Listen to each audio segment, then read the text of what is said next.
सो ही guys, स्वागत है आपका मेरे पॉडकास्ट में। आई होप कि आप सब बहुत अच्छे होंगे और सभी को हैप्पी एकादशी। आज एकादशी है, राधे राधे सभी को। तो मैं बात करने वाली हूँ आज के पॉडकास्ट में देवरानी और जेठानी की। सभी लोगों को पता है कि इनकी कंट्रोवर्सी चल रही है और ख़त्म होने का नाम ही नहीं ले रही। एक्चुअली ख़त्म क्यों नहीं हो रही? ख़त्म इसलिए नहीं हो रही इनके सब्सक्राइबर्स की वजह से, जो कि इनको हेट देते हैं और उसके बाद ये उनके कमेंट्स पढ़ के जो है उनको रिप्लाई देती हैं। जहाँ मैंने कल जो है कामिनी की वीडियो देखी, जहाँ पे वो लोगों को जवाब दे रही थी, उन्होंने एक कमेंट पिन कर रखा था जहाँ लिखा हुआ था, प्रत्यक्ष को प्रमाण की ज़रूरत नहीं, हम सबको सच्चाई दिख रही है, आप सच्ची हो इसलिए आपके अंदर नेगेटिव कमेंट्स भी एक्सेप्ट करने की हिम्मत है। झूठ हमेशा सच से भागता है। अब आप सफाई मत दीजिए, लेकिन हाँ, गलत बर्दाश्त भी नहीं कीजिए। इतने साल से चुप रहना आपके ऊपर भारी पड़ा, अब नहीं। अपने लिए बोलिए, ऐसे भी आपका साथ कौन देगा? कोई नहीं। तो ये किसी ने कमेंट किया था और ये जो है ना पिन कर दिया इन्होंने। एक्चुअली ये दोनों देवरानी जेठानी ही ऐसा करती हैं कि अगर कोई कमेंट करता है इनको ऐसा, इनको लगता है कि शायद ये मेरे लिए बहुत अच्छा है और किसी और के लिए नेगेटिव बोल रहे हैं, तो ये कमेंट पिन कर देती हैं। तो चलिए मैं बात करती हूँ इनकी वीडियो की, जहाँ पे इन्होंने बताया कि भाई हम लोग गांव क्यों नहीं गए, हम लोग नानी जी की 13वीं में क्यों नहीं गए। काफ़ी लोग सवाल उठा रहे थे कि अगर तुम घर हो और तुम्हारी नानी जी की 13वीं है, मतलब इनकी सासू माँ की माँ है ना, इनकी नानी लगी, नानी सास, उनकी 13वीं है, तो तुम लोग वहाँ पर क्यों नहीं गए भाई? तुमने उनके लिए क्या किया है, क्या नहीं। वैसे तो तुम बड़े आंसू बहा रही थी वीडियो बना बना के, लेकिन अब अगर 13वीं है तो तुम वहाँ पर गए नहीं। तो इसी के जवाब में उन्होंने वीडियो बनाई, बताया कि भाई 13वीं है लेकिन हमें मना किया गया है। सबके देखिए अलग अलग रिचुअल्स होते हैं ना, तो इनके यहाँ पे ऐसे है कि बहुओं को नहीं जाना उस टाइम पे। अदरवाइज अगर हम कहीं और की बात करें तो वहाँ पे बेटे बहू सभी जाते हैं 13वीं में, लेकिन इनके यहाँ नहीं जाते होंगे। तो बोले कि हमें मना किया गया कि बहुओं को वहाँ पर नहीं जाना, और अगर किसी ने अगर सामने से मुझे मना कर दिया तो फिर मैं कैसे जाऊँ? तो ये बात भी बिल्कुल ठीक है, नहीं जाना चाहिए अगर ऐसा नहीं होता तो। और रही बात कि नानी जी का अभी क्या चल रहा है, क्या क्या हो रहा है वहाँ पे, तो उस चीज़ के ऊपर मैं कंटेंट नहीं बनाना चाहती। ये साफ साफ इन्होंने निक्की के लिए बोला, क्योंकि उन्होंने देखिए वीडियो बनाई थी जहाँ पे शव यात्रा वगैरह इन्होंने सब कुछ दिखाया था, लेकिन कामिनी ने ऐसी कोई वीडियो नहीं बनाई थी।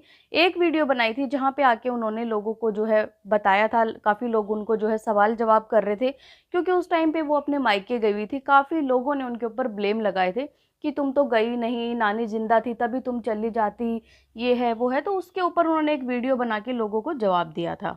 फिर बात आ जाती है कि तुम लोग शादी में क्यों नहीं गए, तुम्हें क्यों नहीं लेके गए? तो उन्होंने बोला कि हमने पूरी फैमिली ने जाना था, और ये चीज़ मैंने बताई भी थी, और जिस लड़की की वहाँ पर शादी है उसके लिए शॉपिंग तक मैंने करी थी। आप लोगों ने मेरी वीडियो में देखा होगा कि मैंने कितनी सारी साड़ीज़ वगैरह खरीदी, तो वो उसी के लिए खरीदी थी।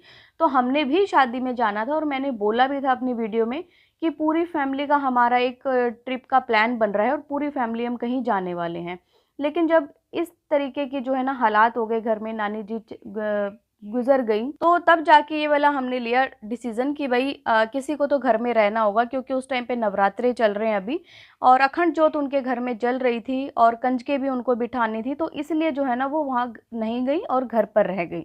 यहाँ तक कि उन्होंने जो है टिकट्स वगैरह भी दिखाई कि ये देखिए, मतलब अजीत भैया ने अपने फ़ोन में सारी चीज़ें दिखाई, प्रूव करने के लिए, लोगों को दिखाने के लिए कि लोग ना पता नहीं अपने आप से क्या-क्या बोलते हैं फिर उसके बाद में। तो वो सब चीज़ें उन्होंने दिखाई कि देखिए हम जाने वाले थे, टिकट्स भी हम बुक कर रहे थे, आप देख सकते हैं। मेरा कहना ये है कि अगर ये नहीं गए शादी में, तो अगर इन्होंने कोई शॉपिंग की थी तो वो जो साड़ीज़ वगैरह ली थी वो इनको अपनी सासू माँ को देना चाहिए था कि भई ये हमने शॉपिंग की है उस लड़की के लिए, तो अगर हम नहीं जा रहे तो हमारी तरफ से आप ये ले जाइए।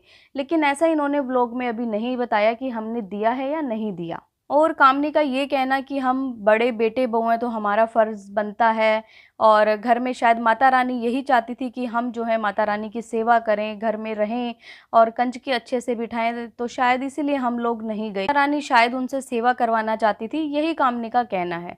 तो गाइज़ देखिए, यहाँ पे ना कंट्रोवर्सी इनकी फैमिली की ये चलती रहेगी, कभी कुछ कभी कुछ। और सबसे ज़्यादा बात तो यही है ना कि भाई लड़ाई झगड़ा क्या सब्सक्राइबर की वजह से हो रहा है।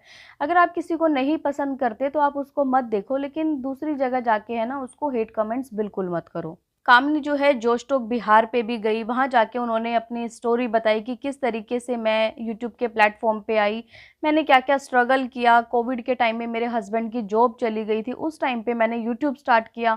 एक टाइम ऐसा था कि मैं बिल्कुल डीमोटिवेट हो गई थी, लेकिन उसके बाद फिर भी मैंने हार नहीं मानी और देखिए वहाँ पे भी उन्होंने अपनी पूरी फैमिली का नाम लिया, जहाँ देवर का भी नाम लिया कि मेरे देवर ने मुझे इंस्पायर किया इस चीज़ के लिए, मुझे यूट्यूब के लिए प्रेरित किया कि आप करो, हम सब आपके साथ हैं।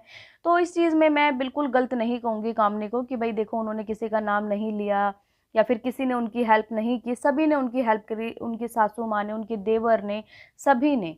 इवन एक बहुत अच्छी जो है ना लड़कियों के लिए शिक्षा दी कि अपने पैरों पे स्टैंड होना चाहिए हर लड़की को और बहुत अच्छी एक स्पीच दी वहाँ पर जाकर। जहाँ उन्होंने बताया कि भई बिहार में एक्चुअली क्या होता है, हमारे बिहार साइड इतना ज़्यादा लड़कियों को नहीं पढ़ाया जाता और उसके बाद जो है अगर पढ़ा भी दिए तो फटाफट शादी कर दी जाती है लड़की की, क्योंकि बोला जाता है कि भई लड़की की उम्र हो रही है, जल्दी से शादी कर दें। लेकिन इसी वजह से काफ़ी सारी लड़कियाँ हैं जो अपनी लाइफ़ में आगे नहीं बढ़ पाती, सिर्फ़ और सिर्फ़ इस सोच की वजह से।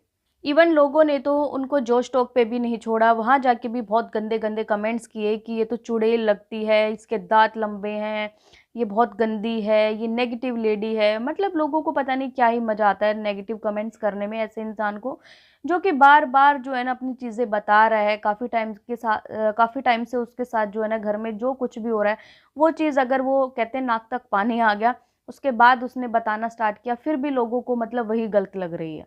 तो गाइज़ आप लोगों का क्या कहना है इनके बारे में कमेंट करके मुझे ज़रूर बताएँ और अगर आपको ये पॉडकास्ट पसंद आए तो प्लीज़ चैनल को लाइक करें, सब्सक्राइब करें, शेयर करें और बेल आइकन को प्रेस करना बिल्कुल ना भूलें। सो बाय बाय, मैं मिलती हूँ आपसे एक न्यू पॉडकास्ट में, तब तक के लिए बाय।